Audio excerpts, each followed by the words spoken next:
Welcome to our bonus live. How are you doing?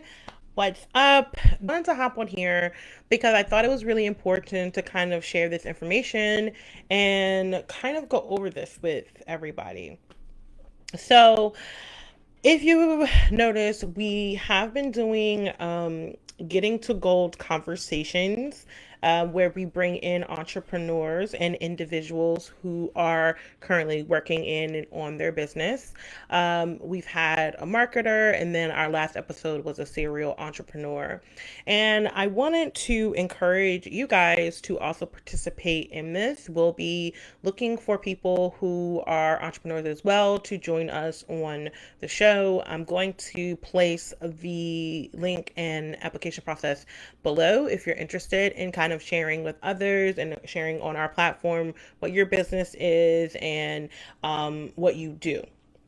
But that's a little plug for our speaking segment, our new segment called Getting to Gold. Okay, so I named this particular segment building from the ground up because I wanted to discuss a little bit about the infrastructure or the different things that come apart or come upon when you're building your business. And I noticed right away that one of the things that I noticed that people do when they're building their business is that they allocate funds to places that don't need as many funds, right? Like just because something works in a business doesn't mean it's time for you to invest in that particular segment. A prime example of this would be advertising and marketing. So I see this a lot, and I just kind of wanted to share it with you guys. When you're building your business, a lot of what you're building is you're trying to get your name out there, you're trying to get your product out there, you're trying to make sure people know that who you are. But you have to make sure that while you're doing that, that you have an infrastructure in place to take on those clients. We have all been in situations where it's been super frustrating and you want to work with someone and you're like, they're not getting back to me, they don't email fast enough, their infrastructure is not set up to actually take on a large amount or a decent amount of clients. And so when you're thinking about, oh, I want to take my business to the next level, oh my goodness, I want to do all this marketing. We had an amazing marketer come on and talk to us about using Facebook ads, about using different venues to get in front of clients. But while you're doing that, you want to make sure that you have the infrastructure in place to even take on those clients, right? So if someone reaches out to your business, what you want to think about is what is the first step or what is the first thing that all of my clients will interact with? Is it a welcome email? Is it a phone call? Is it a form? Whatever the case may be, there should be step-by-step processes that are in place that whenever a client hits you, whether it's a potential client, a lead, or a surefire client, they're going through the same process. If every single time someone calls you or emails you, there is a different response or a different interaction that they're having, that means that your process is not consistent. And consistency is really, really important. And I see oftentimes that as entrepreneurs and when we're building our business, we're investing into like these huge marketing schemes and we're investing in putting all this money into marketing. But then like your leads are just falling on dry ground, right? Because you don't have anything set up. So that's the first thing I would say. When you are building your foundation and when you're going from the ground up, you got to make sure that you're putting your money where it can be of most use. So at the stage you're at, maybe marketing is not where you need to be putting your money. Maybe you need to be putting your money into building a client management software system, or maybe you need to be putting your money into a really good shop that's going to allow you to reach out to clients who fill up their cart but then don't come back. These are all options. Excuse me. These are all great options and great investments. The second thing is when we are building from the ground up, I think one of the biggest things that I see often is we're not giving ourselves enough time. You have to, oh my goodness, you have to give yourself enough time to see if things work. Because something didn't work in a week, it does not mean it doesn't work. You have to give yourself some time for certain things to come to fruition. For example, if you are working on SEOs or you're trying to build your SEO, that is not something that happens overnight. And if you don't know what an SEO is, you can Google it and you can kind of see what I mean when I'm discussing this. But if you are trying to build an SEO, that is not something that happens overnight. Matter of fact, it can take months. It can can take years. So not saying that you should not work on it, but you should manage your expectation that this is a long-term goal versus a short-term goal. Okay. So working on your SEO is not going to magically make everything just work. Okay. Now there are firms who say, yeah, you can get on your SEO and you're going to get all these clients and they're professionals and they know what they're doing. But again, that goes back to our first point.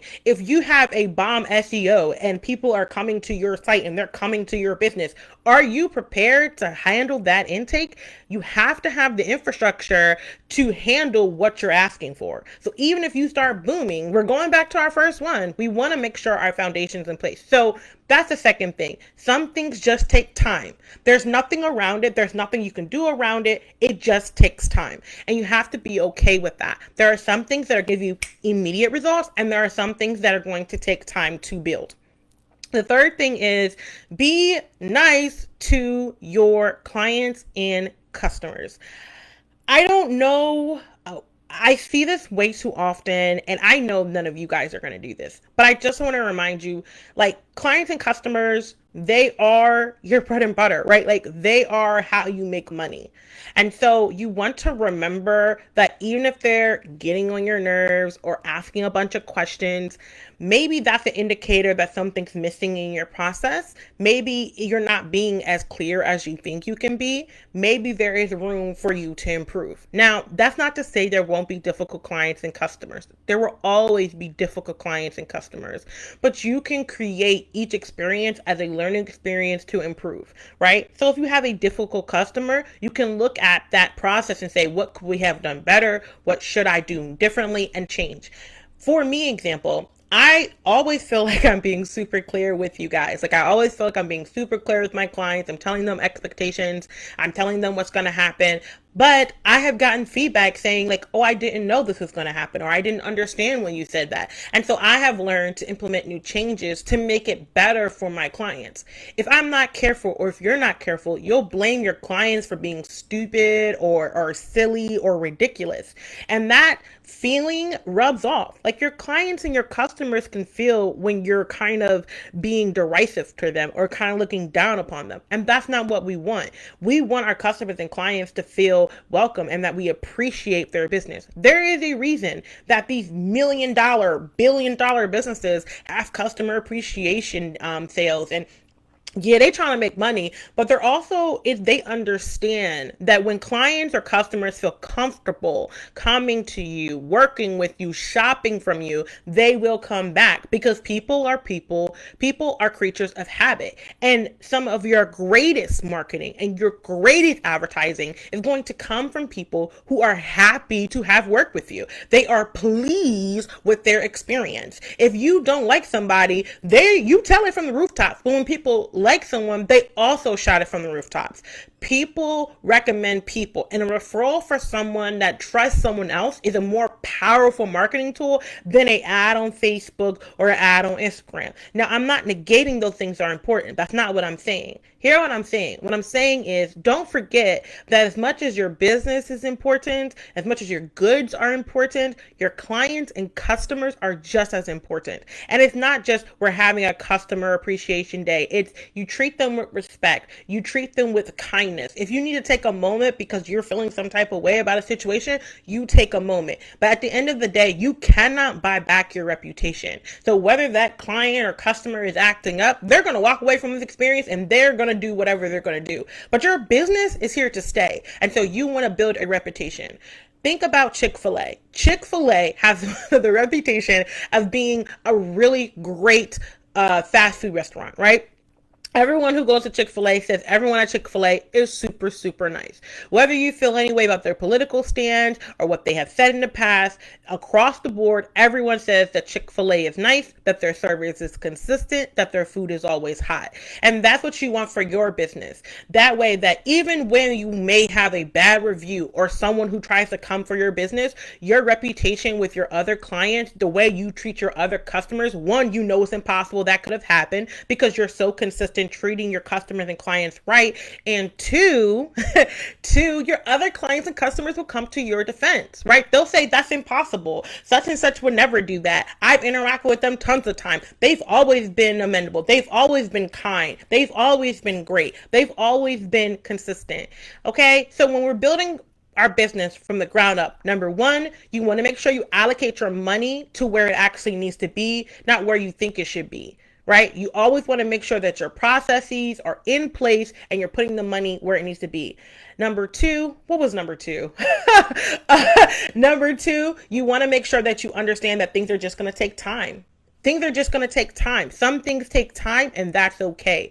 Give yourself time to see if things work. Give yourself time to make things work. And then number three, treat your customers and clients well. Treat them well, have a good reputation, treat them with kindness and respect, and just be nice, y'all. Be nice.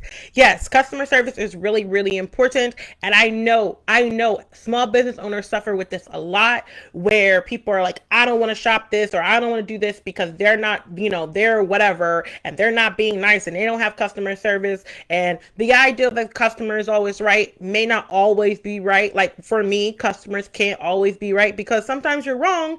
And I have to tell you that because that's my job as your attorney. But there's a way I can say, if there's a way I can interact to let you know that I'm on your side, that I'm working with you, and that this is not to harm you or make you feel stupid or silly, but to improve your business and grow it to another level. Okay, so this is our live for this week. I hope that you guys have a really great rest of the week and weekend, and I hope you tune in to our other lives that we have going on. The conversations will continue, and I will see you on the flip side. If any of this resonated with you, comment below, ask me some questions. I would love to hear from you. Bye, guys.